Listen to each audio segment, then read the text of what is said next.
Saudara-saudari terkasih, semoga Tuhan memberi kita damai dan sukacita. Suatu kali seorang romo sedang mencari alamat paroki Santo Padre Pio.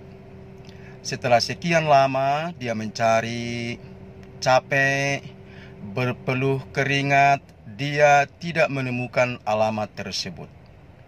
Kemudian dia bertanya kepada seorang anak kecil, "Dek, apakah kamu tahu di mana paroki Santo Padre Pio?" Si anak tersebut balik bertanya karena dia melihat sang romo memakai salib. "Apakah bapak seorang romo?"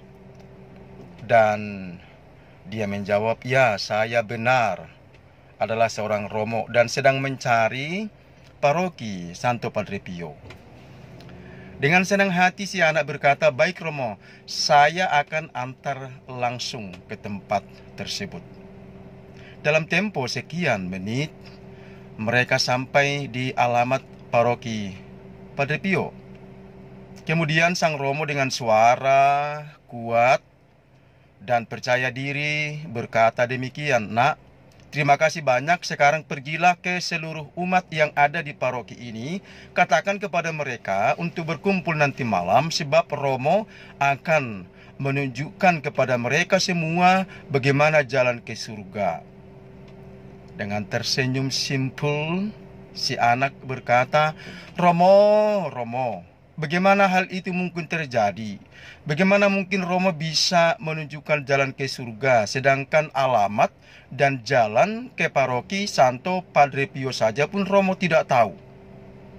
Dan romonya terhentak.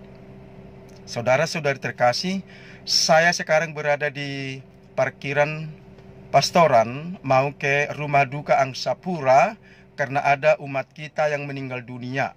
Saya akan memberkati jenazah saja melihat kondisi dan situasi yang terjadi sekarang ini. Saya yakin saya akan sampai dengan selamat karena pertama, terutama Tuhan memberkati dan melindungi. Dan yang kedua, karena saya akan menuruti aturan hukum di jalan, rambu-rambu lalu lintas, di perempatan, hati-hati dan waspada. Sama dengan kita, saudara-saudari terkasih, kita akan sampai dengan selamat di surga kalau kita mengikuti, menuruti arahan, hukum, peraturan yang ada dalam gereja dan agama kita sendiri. Banyak orang ingin masuk surga, ambisi masuk surga, tetapi tidak mau siapa yang duluan. Bukan itu maksudnya. Banyak orang ingin masuk surga, tetapi tidak mau menuruti aturan, hukum, dan tuntutan yang ada. Semoga kita hidup dalam kasih, mengasihi Allah, dan mengasihi sesama. Sebab dalam Matius 25 ayat 40 dikatakan, "Apa yang kamu lakukan kepada salah satu saudaraku yang paling kecil dan hina ini, itu engkau lakukan untuk saya." Tuhan memberkati.